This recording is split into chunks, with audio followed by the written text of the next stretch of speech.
Willkommen, liebe Freunde von Modellpilot.eu. Heute stehen wir am Stand von Graupner hier auf der Spielewarenmesse 2017. Neben mir steht Hannes Runknagel, der Geschäftsführer von Graupner. Liebe Grüße auch von der Messe und Graupner grüßt mit 120 Seiten Neuheiten dieses Jahr. Ja, da gehen wir, glaube ich, drauf ein. Und neben mir Herr Hummel, genannt Basti, wie immer. Ne? Genau, hallo zusammen. Und wir werden über die Innovationen heute sprechen. Und zwar gibt es wirklich was ganz Tolles, worauf wir direkt beim ersten Thema drauf eingehen. Herr Runknagel, erzählen Sie mal ein bisschen darüber. Ja, eine Neuheit dieses Jahr ist unsere 4-in-1 Einheit, die Vector Unit. Also wir haben hier sehr viel Funktionalität in kleinstem Raum. Das heißt, es ist ein Stein, ein Elektronikbaustein, der eben in kleinster Baugröße den Servo selbst besitzt in der Vektorsteuerung, dann einen Empfänger, einen Hot-Empfänger, das heißt, man kann es mit jeder Hot-Anlage betreiben, natürlich Motor und Propeller. Das heißt,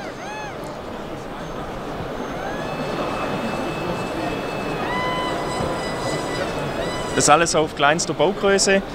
Wir haben einige Modelle jetzt schon im Sortiment dafür. Natürlich kann man jede Idee auch selber verwirklichen damit. Wir haben das Material dazu. Es gibt linksdrehend, rechtsdrehend, dann gibt es Motoren mit mehr Power, weniger Power.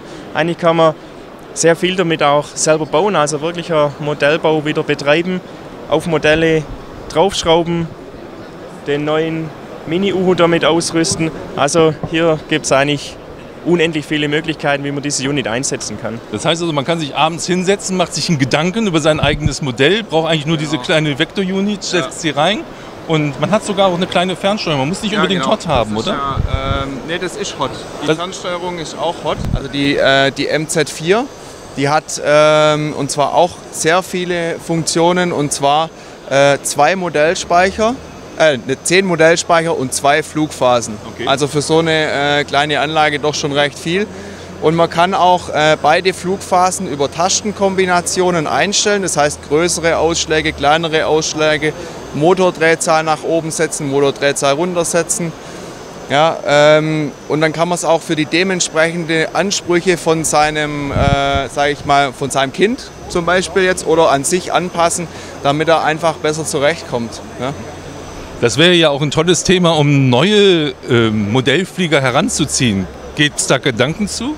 Ja, also wir wollen dieses Jahr auch etwas in die Ecke der Bildung, Ausbildung gehen. Das heißt, wir wollen dieses Jahr mal eruieren, wie kann da Graupner auch einen Platz einnehmen, machen uns schlau auf entsprechenden Messen. Also die Didakta nächste Woche in Stuttgart, schönerweise sehr nah von unserem Firmensitz. Da gucken wir uns einfach mal um, wie kann man da Graupner auch platzieren. Wir haben sehr viele Produkte jetzt schon dafür bereit, auch die Produkte von Flytest passen da wunderbar dazu. Und ja, ich denke, es ist was Neues. Man kann auch mit einem kleinen Geldbeutel zum Fliegen kommen. Das ist auch der Sinn der Vector Units. Also wir verkaufen auch Modelle in Zukunft ohne diese Unit. Dann kauft man sich einmal die Unit und kann die auch zwischen den Modellen austauschen. Also ich finde, das ist eine fantastische... Ja. Und was natürlich auch noch wichtig ist zu sagen, die Modelle sind auf dem Sender erstmal vorprogrammiert.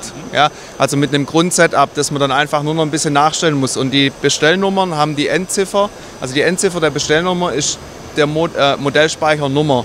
Ja? Und wenn wir jetzt ein neues Modell bringen, kann man sich durch ein Sender-Update quasi die neuesten Setups für die neuen Modelle holen. Ja? Und hat dann alle Möglichkeiten, ja, da schnell und einfach dann auch damit zurechtzukommen. Weil man muss es halt einfach, wenn man es nicht weiß, wie es geht, das einzustellen, ja, ist es halt einfach wichtig, wenn es schon drauf ist. Dann geht es schneller, das auch zu lernen, zurechtzukommen, ja, bis man es dann selber richtig kann und dann auch mal vielleicht selber was baut. Auch ja, genau. Auf dem Wurfkleider zum Beispiel, ja, diese ganze Wurfkleider, wo es auf dem Markt gibt. Ja, früher hatten wir diesen Wurfdiskus, Schaumdiskus. Ja, einfach oben draufsetzen, ja, und man hat ein Flugzeug, was man fernsteuern kann, was vorher nicht möglich war oder nur mit viel Aufwand möglich war, so muss man eigentlich sagen. Ja.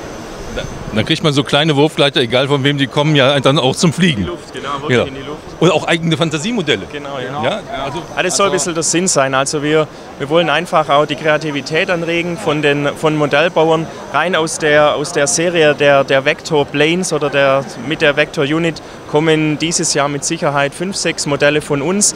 Aber ich denke, darum herum wird, denke ich, sicher eine große Community entstehen, die es einfach einsetzt und für eigene Ideen verwendet. Was wir auch machen wollen, ist ein Paket, ein kleines Set, Creative zu nennen, wo eben nur dieses Schaummaterial drin ist und die Elektronik, und dann kann man Flieger selber daraus bauen. Das ist eine so tolle Idee. Also wirklich back to the roots mit nur modernen Mitteln, mit modernsten Mitteln. Ja, da geht einem als Modellbauer das Herz auf. Ja. Das ist wirklich eine gute Richtung. Das ist wirklich eine gute Richtung. Was ich so richtig verstehe, lieber Basti, ist es so, dass wir den Jungen von heute dann quasi zeigen können, schon mal, so funktioniert es, so ist die Statik, so ist die Aerodynamik, ohne dass viel kaputt gehen kann, weil wenig Masse ist, die man bewegt. Ja, genau, ja, das ist richtig. Ja, und man kann auch seiner Fantasie freien Lauf lassen. Ja, man muss nicht, das muss jetzt nicht ein Flugzeug sein, das so aussieht. Ja? Man kann auch einfach zum Beispiel das dünnere Material mit der Schere zuschneiden, ja, dann hat es Ecken, Kanten, wie auch immer. Ja, aber es funktioniert eben trotzdem, solange es sich in einer Gewichtslage zwischen 50 und 60, 70 Gramm bewegt. Ja. Mit der Vector Unit Extreme funktioniert es. Ja. Wunderbar. Ja. Es gibt verschiedene Auslegungen noch. Kann man mal ganz kurz gucken? Also, ich habe hier auch noch. Also, wir können das ja mal ein bisschen näher in die Kamera halten und ich halte das Mikro rüber und mal kurz erklären. Also es gibt gibt auch verschiedene Möglichkeiten quasi vom Aufbau her, ja, für die Vector Unit. Man kann sie zum Beispiel hernehmen in der Version als Zugpropeller, ja, oder eben nach vorne, um Platz zu sparen, je nachdem, wo ich halt eben den Motor einbaue.